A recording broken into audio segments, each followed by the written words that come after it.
dominguinos, bienvenido a tu clase virtual. Para hoy tenemos el tema las primeras rebeliones anticoloniales. Las rebeliones antifiscales.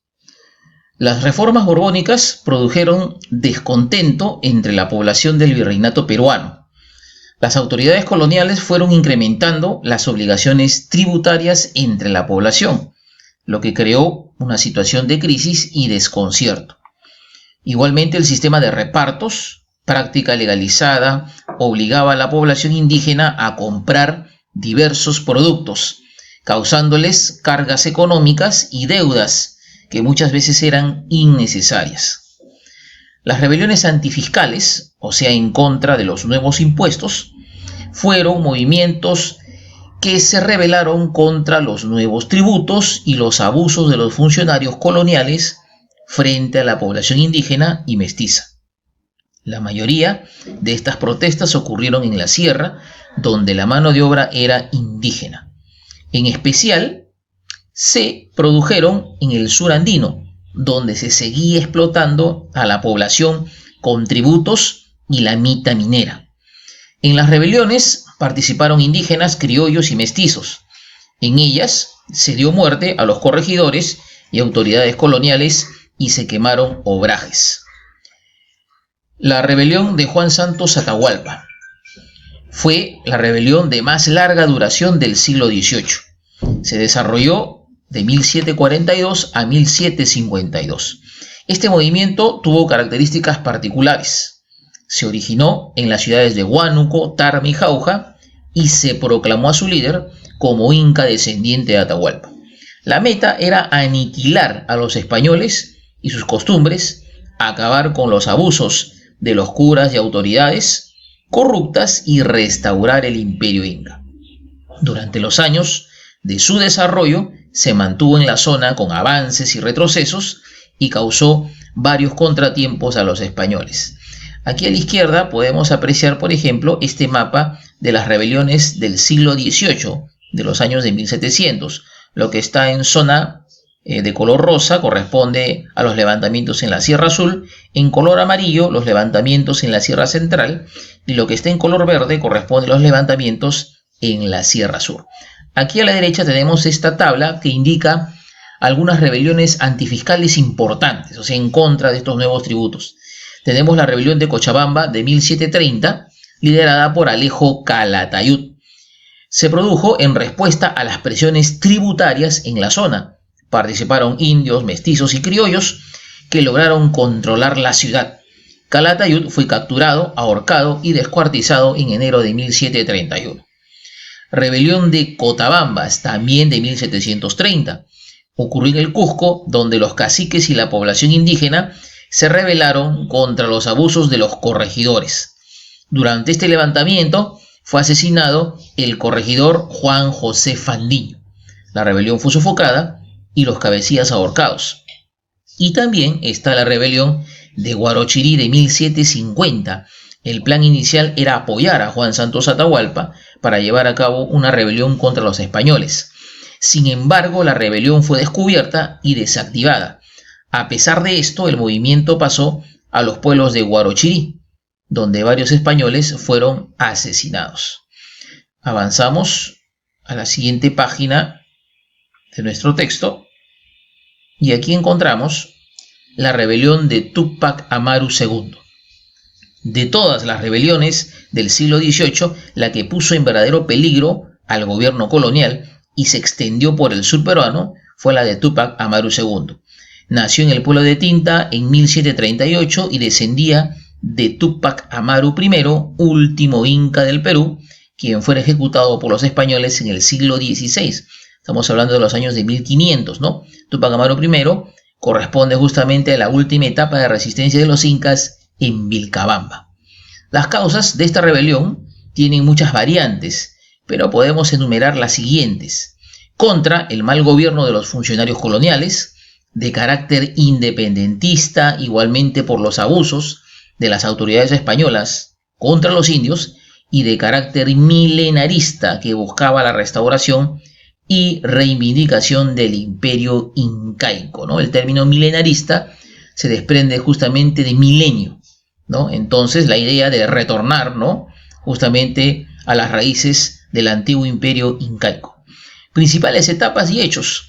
El 4 de noviembre de 1780, Túpac Amaru capturó en una emboscada al corregidor Arriaga, quien fue conducido a Tungazuca y encerrado en la casa de Túpac Amaru. Allí permaneció hasta el 10 de noviembre, cuando fue ahorcado en la plaza de Tungazuca. Batalla de Sangarará. El 18 de noviembre de 1780, Túpac Amaru y sus tropas rodearon la plaza de Sangarará en la madrugada y enviaron a los realistas un ultimátum, el cual no fue aceptado. En esta acción murieron autoridades españolas e indias, así como 576 realistas. Las noticias de la rebelión llegaron al Cusco, donde el obispo organizó la defensa de la ciudad y pidió ayuda al cacique de Chincheros, Mateo Pumacahua. Captura y juzgamiento de los rebeldes. Túpac Amaru II ocupó Checacupe y Tinta el 5 de abril de 1781, pero fue rodeado por los realistas. Al día siguiente, los bandos se enfrentaron en la batalla de Tinta, donde los rebeldes fueron derrotados. Túpac Amaru II escapó, pero fue capturado en una emboscada preparada por Ventura Landaeta, Fernando Gamarra y Francisco Santa Cruz. También fueron apresados su esposa Micaela Bastidas, sus hijos Hipólito y Fernando y la cacica Tomasa Tito Condemaita. Túpac Amaru II, su familia y colaboradores fueron llevados al Cusco, donde fueron juzgados por el juez Benito Mata Linares y torturados para que delataran a sus colaboradores. La ejecución de Túpac Amaru y sus colaboradores. Túpac Amaru II fue ejecutado en la plaza del Cusco el 18 de mayo de 1781. Se decidió que fuera descuartizado utilizando 4 caballos amarrados a cada una de sus extremidades. Le cortaron la lengua e intentaron arrancarle los brazos y las piernas, pero no pudieron lograrlo. Finalmente fue decapitado. Su cabeza fue colocada en el Cusco y Tinta y sus brazos en Tungazuca y Carabaya, sus piernas en Chumivilcas y Santa Rosa en Puno, para que sirviera de escarmiento a la población. A pesar de la muerte del caudillo, la rebelión fue continuada por sus parientes. Avanzamos ahora a la siguiente página del texto y encontramos el tema: una segunda etapa de rebeliones. Las rebeliones después de Túpac Amaru II, el legado de Túpac Amaru II. Luego de la muerte de Túpac Amaru II, Micaela Bastidas y sus familiares, se inició una segunda etapa de rebeliones que fue encabezada por el primo de Túpac Amaru II, Diego Cristóbal Túpac Amaru, que con sus tropas ocupó Carabaya. En septiembre de 1781, Diego Cristóbal declaró la abolición de la esclavitud, o sea, la va a eliminar, pero fue perdiendo apoyo. Para fines de 1781, muchos de sus parientes se habían rendido y al seguir perdiendo fuerza en sus acciones, en enero de 1782, Cristóbal depuso, o sea, dejó las armas y negoció su rendición en Lamba.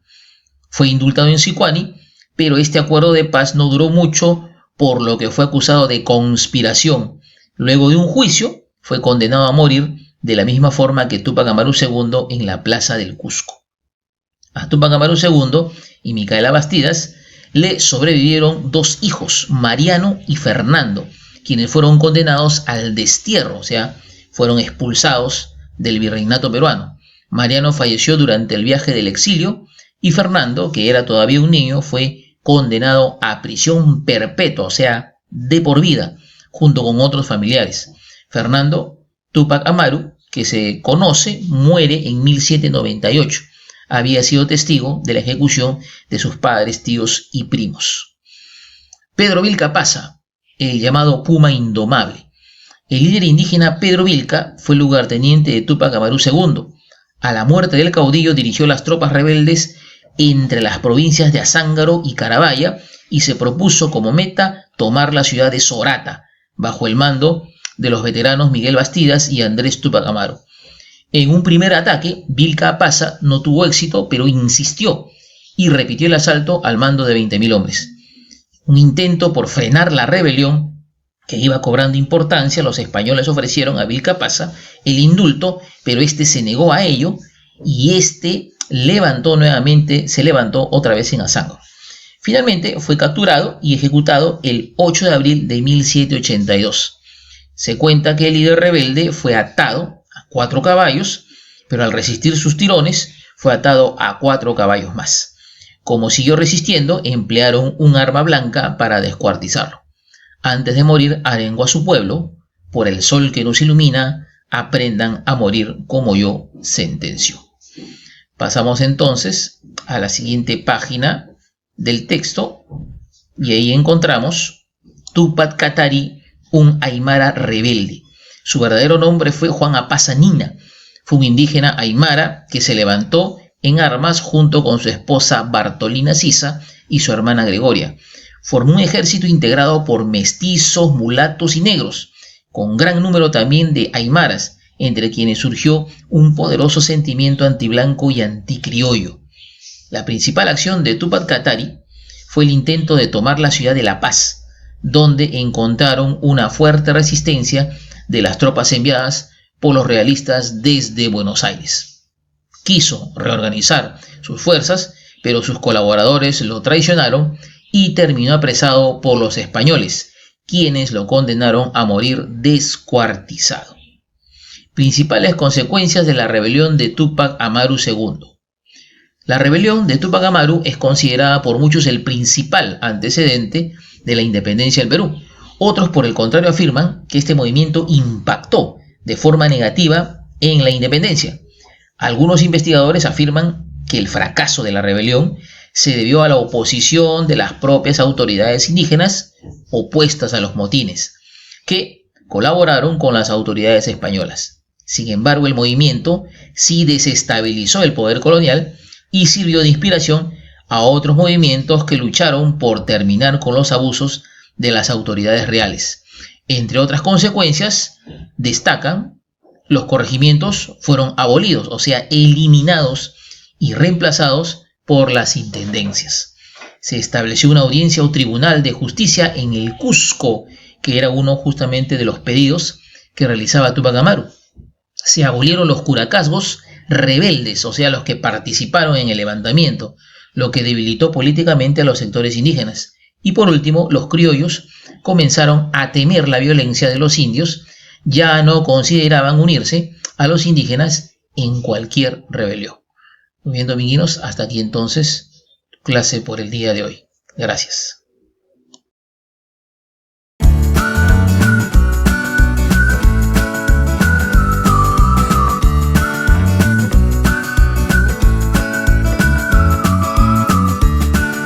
The leaders of today, tomorrow, and forever.